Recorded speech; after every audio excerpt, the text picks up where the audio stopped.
Hello and welcome to TBC, The Board Crew, episode 56, the one all about art. And I'm joined by Alison. Hi, and I'm joined by... Ben. That's right, I didn't say my name. I know my name, so I just figure everyone else does. Everyone else gets that. It's hard when you're listening to audio sometimes, though, because you're like, who are Which you? one is that one? Like, Yeah. vaguely know. Anyway, but today we're not talking about names, we're talking about art, which I guess usually has a name. Yeah, that's how you can tell it's art, right? Otherwise, it's just a rock on a plinth. But Or as a soon as they blob. give it a name, then it's art. Yeah. And I would say that your game has better art than my game. Yes, I would agree. But the two games that we are talking about is Belratti. And Dixit. Two games about art, but not both games don't actually contain art in one sense. I guess. Mine definitely has art in it. Yeah, mine probably, that's very subjective. So, But all art is subjective, right? that's true. So maybe mine has the best art. Spoiler, Yeah, no. it doesn't. Well, we better get into it. I'm going to talk about Dixit. Dixit is published by Libellud. The art is by Marie Cardouat, and it's designed by Jean-Louis Ribera. But there's a lot of expansions for this game, and I'm guessing that different people do the art for the expansions. You've got a few, haven't you? That's true, yes. There's been many different artists have contributed over time, but the sort of base box for normal Dixit, not Dixit Odyssey, etc., is by Marie. And well done, Marie, because the art is such a highlight of this game. The beautiful, beautiful cards, some disturbing cards, but also beautiful, beautiful cards are a key feature as to why I love this game. I've played this game with some real hardcore gamers and some absolute newbie gamers, and I think it's got a lot of appeal to a wide range. If you're someone who loves a concrete strategy that you can nut out and love the hunt of being first, this is probably not the game for you. But if you're looking for a game that's got a slightly more creative bent, that is trying to figure out how other people think, how they perceive things, if you've got someone who maybe doesn't like the idea of full-on competitiveness but has a creative mind, this is a great alternative game to suggest. And I've had a lot of fun times with it. It can also play quite a few people. The base game plays up to 6, but 6, yep. I understand there's a...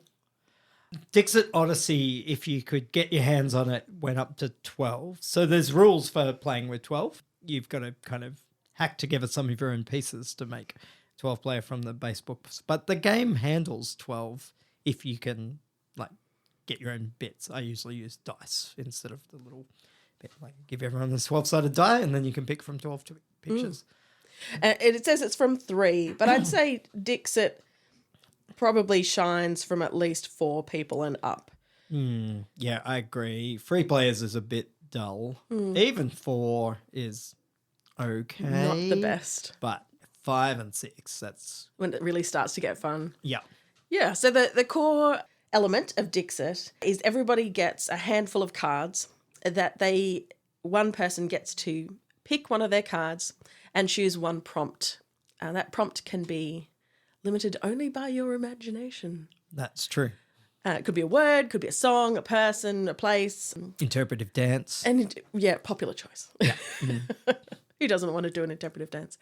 And that prompt is given to the group, and then each other player wants to pick a card that they think matches that prompt. Now, the cards are fairly complex. They've usually got a lot of different elements on them, which allows them to be interpreted in many different ways. So if you've got a card that features a seaside scene, for instance, you might choose the prompt seaside. Yep. And someone else might have a card that has an element of water or has an element of sand or something or other. So everybody chooses their cards that they're trying to match to this prompt. They put the cards face down in the middle, shuffled around, and then flipped up so that everybody can then see the cards without knowing who provided them. And the trick is that everybody needs to pick which card was the originating card, who the person who chose the prompt, which is their card. And with alarming regularity, someone else has a card that is more suited to the prompt that you chose than the one you started with. Which is kind of good for you. Yeah, right? Because you don't want everybody to get it wrong, No. but you also don't want everybody to get it right. So it's finding a balance between giving a prompt that will allow some people to pick your card, but more than half, preferably, to choose somebody else's card. So something a little bit vague. Yeah, and I mean, really, you're aiming for just one person at the table to get your card and everyone else get it wrong. And there's an incentive to put down a really good card to draw other people away, because if they guess the wrong card and it's yours, you also get points. So, Yeah, if you're not the originating person. Yeah. So you're incentivized to try and trick the other players rather than going, I'm just going to make it obvious for everyone which the card is. Yeah, for sure. So you don't just want to throw down a card that has nothing to do with the prompt, because if someone guesses your card and it's not your turn to provide the originating clue, you're going to get points from that, which is great, right? Yeah, get to move your little bunny along the racetrack. Yeah, the scoring thing is just a straight track, but the pieces on it are rabbits for no apparent reason. I guess it's part of the whimsy. It's whimsy. It's the whimsy. It's all whimsy. And like on the art, you said all of the bits are kind of complex. They're also generally somewhat surreal. Mm-hmm. And so they're unexpected kind of situations or combinations, and not done in an abstract way. Like it's not, well, here's a picture of a flower and here's a picture of a whale or something, but it might be the flower is growing out of the blowhole of the whale. Still pretty abstract, I gotta say. Yeah, but they like the images combine, even maybe not in a sensible way, but the whole image kind of flows. Like it's not just a collection of images. There's often each one is telling a story. It's just that you have no idea what the story is or what the plot is, but you can tell that there was some intentionality, I guess. Yeah, I get what you're saying. It's not, it flows. So you can have some disparate objects, but together it might create, say, a cozy scene or a scene of horror or a scene of growth or something that you kind of get the vibe, right? All of them give you a certain vibe, which is hopefully relatively obvious to other people.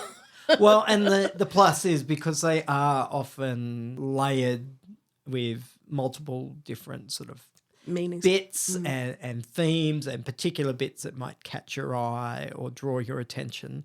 It does allow different cards to be interpreted in different kind of ways. So you might be able to use the same card for horror as you do walk in the park or for rainfall or whatever it is. Multiple cards can be used. And even though I've seen all of the cards that Jenny and I have, and we have like a few hundred now, I think, because we've bought lots of expansions, love the art. But it doesn't matter that you've seen the card before, because the clue will be new and different, and it's fun to see how different people will interact with them. Which is absolutely the core of the game, isn't it? It's how is somebody else going to understand this picture?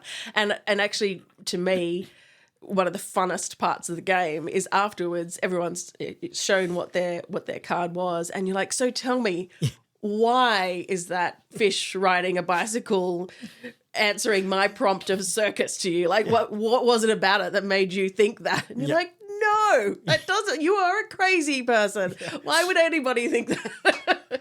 So yeah, it's heaps of fun when you do that reveal. I would say if you're introducing this game to people who aren't keen gamers, the moment where they have a set of cards in front of them and they have to pick one and come up with a clue can be a little bit of a barrier at the beginning. They're either nervous about coming up with a good enough clue, and that sort of slows them down, or that otherwise they might go too obvious and then just lose every time because they're like, it's a picture of a rabbit with a hat on. You're like, well, actually, we're all going to get that. Yeah. So and that happens sometimes with small children as well, working out a subtlety of the clue. But most people do pick it up pretty quickly. Fairly quickly, yeah. After the first couple of goes, they're like, I see.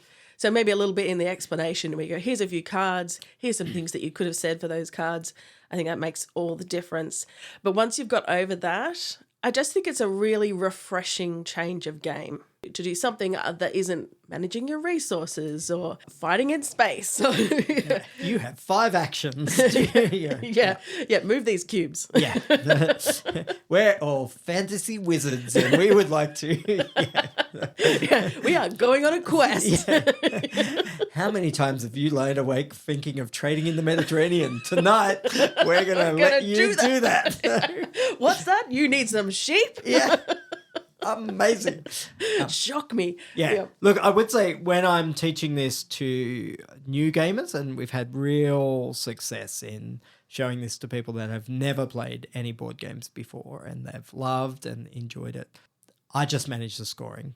So I kind Absolutely. of, it's on the board and you kind of explain it, but most people will forget whatever that is and they're just keen to see how far their bunny moves and they're like, that's fine. Yeah, 100%. I agree. Just take that completely out of their hands. Nobody needs to understand the who got a point for what business. Read, like, personally, I have the book next to me to remind me how to do it. So I don't want someone who I'm trying to convince, actually, board games can be fun and different to the way you expect them to have to think about the maths. Not that the maths is complicated, but I agree. It detracts slightly from the game, and really, people can just look down and go, my bunny's in the lead. I'm doing amazing. Or if it's me, my bunny is well behind. What are you talking about, Ben? I don't think I've ever won a game of Dixit, at least in my memory. I probably have at some point, but this is not a game that I'm particularly good at. Why do you think that is? Often I start really, really badly, and in some games I can claw it back to, place in top 3 or something. But I don't know, just maybe Very familiar with it. Maybe it's my aphantasia because I can't see mental images. So I don't know. But I mean, you can see the images right in front of you. It's just, But you still enjoy it, right? Oh yeah, this is a great game, win or lose, because it is the kind of communal groupthink mucking around. Even I've played this at work. I work with like homeless and addiction space, and like a lot of people really like it. A number of the people that I work with said actually one of the local rehabs has this in one of their activity rooms, and it's always really popular. Everyone gets down and really enjoys kind of exploring the Dixit world. So yeah, it works for such a wide variety of people. Yeah, I think I just love hearing why people thought that card was that thing. It's a fun, how do people think game. Yeah. So yeah, I really enjoy it. I would rate it highly. That's Dixit.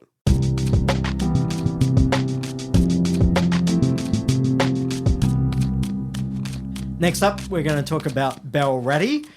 This is published by Mogel and designed by Michael Loff.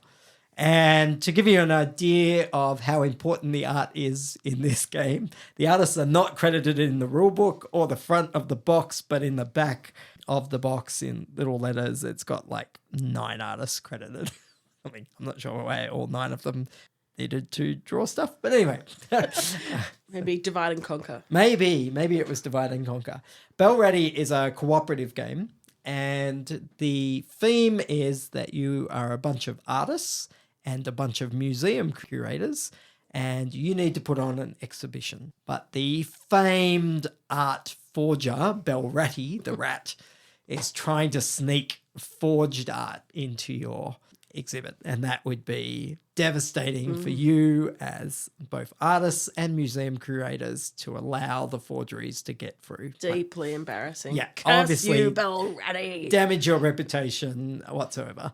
And at the end you get like a score, and it tells you how much basically Belratti is laughing at you and whether your museum made money.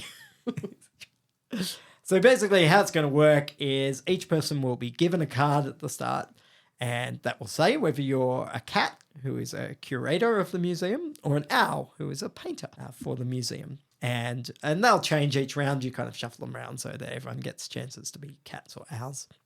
And at the start, the cats will flip over 2 cards.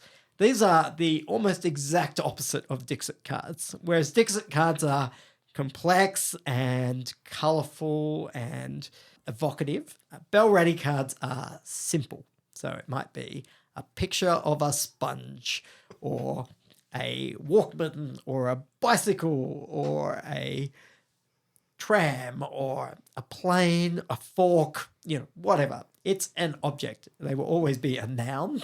It's really obvious kind of what it is. And usually in a fairly muted color tone. So recognizable, but the colors aren't, you won't find an object with sort of more than 4 colors in it. It's mostly fairly one palette, right? Yeah, You can generally take one palette. Generally an orange or whatever. Sometimes they've got 2 or 3, just a little bit of highlights or something, but it's often quite a flat sort of palette. Really easy to kind of distinguish these objects. So 2 of these will be flipped over. People have those cards in their hand as well. And then the cats will say, we want this many paintings for our exhibit.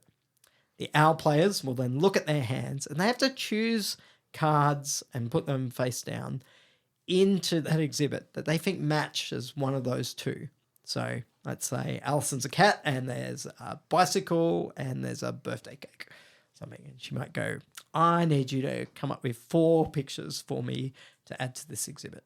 And I might look at my hand and go, well, I've got a horse and cart, and that's kind of like a bicycle because, they've both got wheels. So I think that's a good match.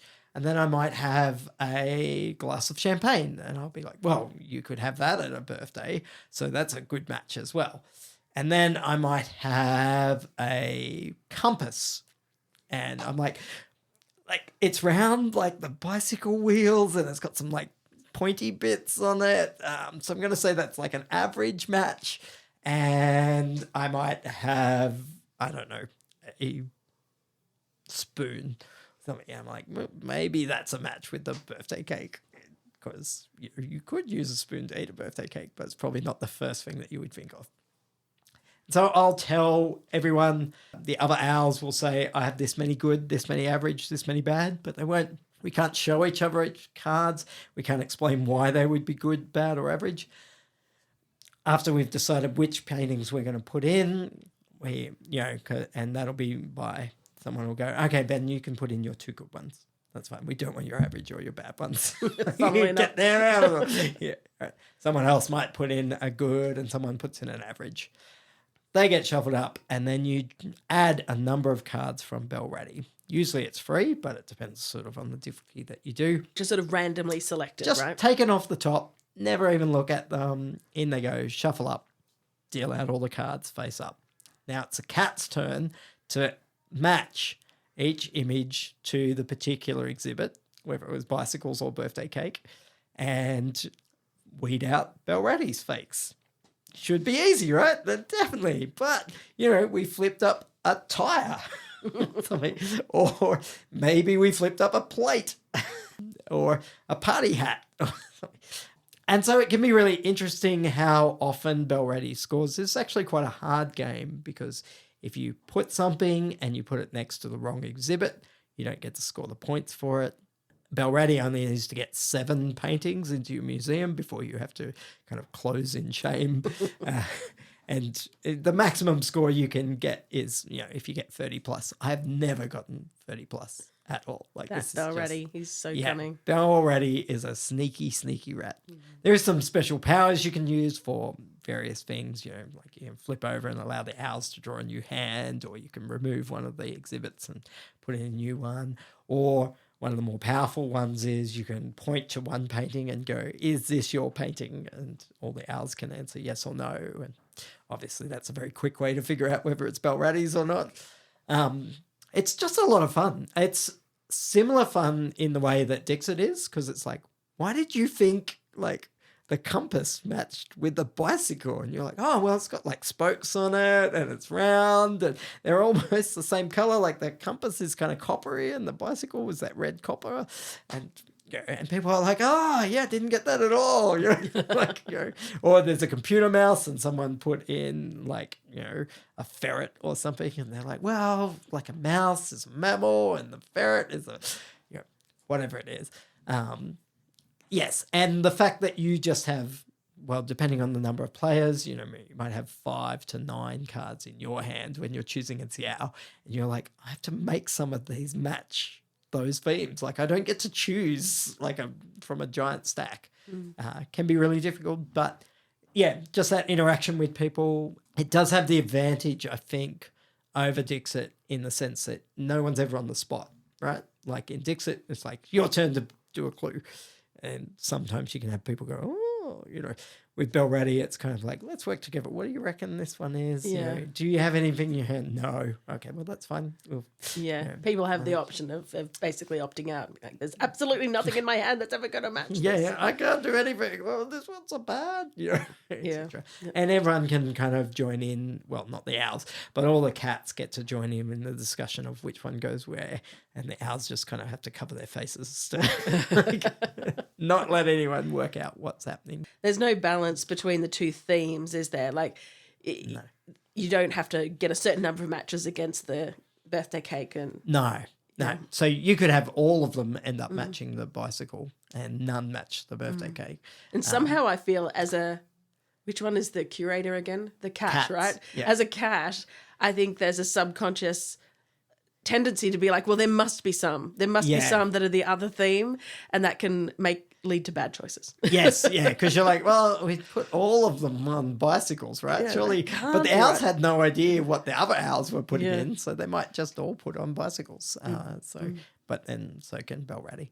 It plays reasonably quickly. I've actually got the first edition, and there's a fun little story about how I got this. Tell us your story, Ben. Yeah. Well, I had this on my Board Game Geek wish list for a very long time, and I participate in the Secret Santa each year.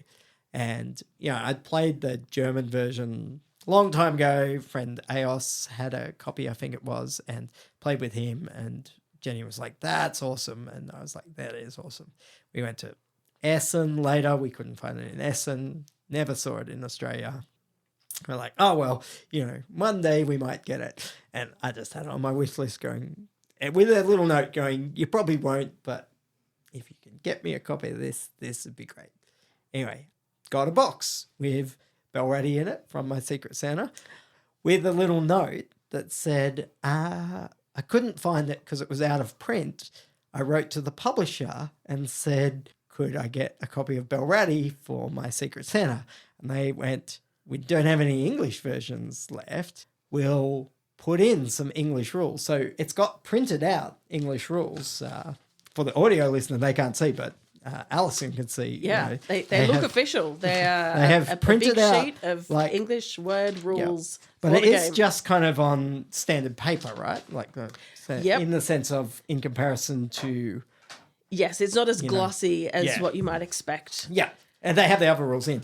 But then they resealed it, like in shrink wrap, and sent it off to me. So it's Very I special. feel like I've got the only edition of this one with English rules, proper English rules. Yeah. Anyway, that they have very cool. graciously translated for me and put in. So I have no idea who that Secret Santa was, but I was shout blown out to away. them. Yeah, if they happen to be listening to One this day. little podcast, Yep. you made someone very happy. And we have played this many, many times.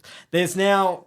So everyone's not like, that sounds like a cool game. Thanks, Ben. We can never, ever get it. There's now second edition, and that has English rules. You can buy that in Australia at the moment. And that's the Secret Santa on BGG, right? Yeah. The big international one that they have that goes around. So I don't know which country they even came from. But That's very cool. That's they, a very cool They story. went the extra mile. So Possibly the extra 100 miles. Who knows? maybe they went to the publisher's doorstep and they're like, please give me a copy of Belratti. So yeah. Look, second edition is pretty much the same as first. I think some of the special powers have changed and they've cleaned up a couple of the rules. I will never get rid of my beautiful first edition just because of the story behind it. But fantastic little cooperative game. If you're in for art, it's not the game to get because the art is intentionally plain and intentionally muted. Although the cats and the owls look pretty cool. They're in their little painter suits and little curator. They've got their berets and There's some whimsy. everything else. Gotta have some whimsy. There's some whimsy in there. Belratti looks like an evil little rat. 'Cause he is. Yeah, he's very evil. Yeah.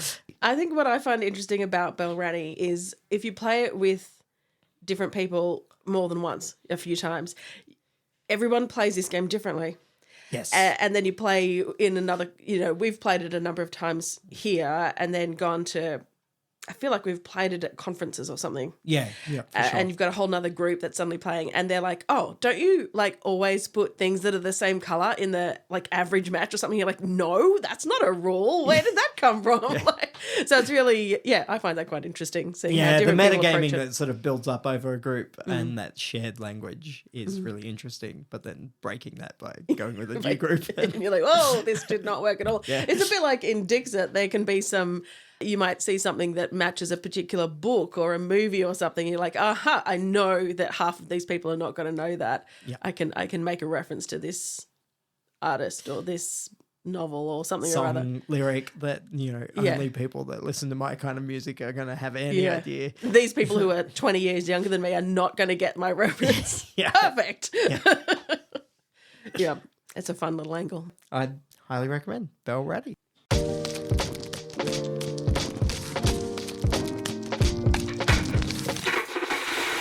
So, Ben, I understand that you have just come back from BorderCon. I have. It was a great con. I only played one new game. What? Over the whole 4 days.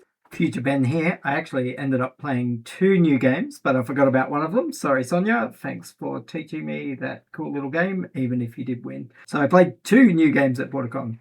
Back to the episode. Was it a game that took all day to play? No, actually, the game that I played was by the designer of Scout. It's called Up Down or Down Up. Can't remember. One of the two. Up Down. I think I saw it on your Facebook page. Yeah.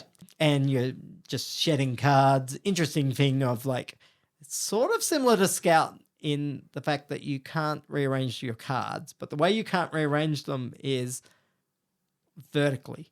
So you can rearrange the order of them, but you can't flip them, and they have a different number on the other side. Mm-hmm. And you've got to play sets. And when you pick up cards for any reason, like because someone beat your set, then you have to flip them when you pick them up. Ooh. So I might put down 4 4s, and then you beat the 4 4s with 5s or something.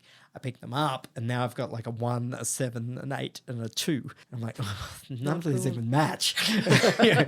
But I can rearrange them in my hand. Is it by Oink as well? No, it didn't look like it was published by Oink. Different box size, but maybe it is. Anyway, fun little game. That was the only new one that I played, but played lots of games, had lots of fun, did lots of teaching of games. So, that's it. And played some Blood on the Clock Tower. In one game, I got down to the final 3 and then accused of being the demon. I was not the demon. I'm always good in every Blood on the Clock Tower game. I don't believe him. Do you believe him? Well, the town didn't believe me either, so that's fine. And played some awesome games of Blood on the Clock Tower and played a great game of Ants and Terra Mystica and Barrage and Dimarca. I don't know. Sonia's now cursing at this as she listens because that's not in German. You are not even close. Yeah, not even close. Sorry, Sonia. But played lots of little short games as well. One of them I'll probably be reviewing on next pod. So Fun stay times. tuned for some chaos. That's all I'll hint. Sounds good. Well, that wraps up episode 56. Thanks so much for getting bored with us, and we look forward to getting bored with you next time. Bye. Bye. This has been the Board Crew, and thank you so much for joining us. We really appreciate it. Hey, if there's a board game that you really want us to review, feel free to recommend it to us. Roll over to our socials, leave us a review, continue the conversation, and just have a bit of fun with us. We'll see you next time. You can buy it, but it will never be as cool as Ben's copy. No, but most people aren't as cool as me anyway, so it's fine. You should definitely edit that out. Oh, man.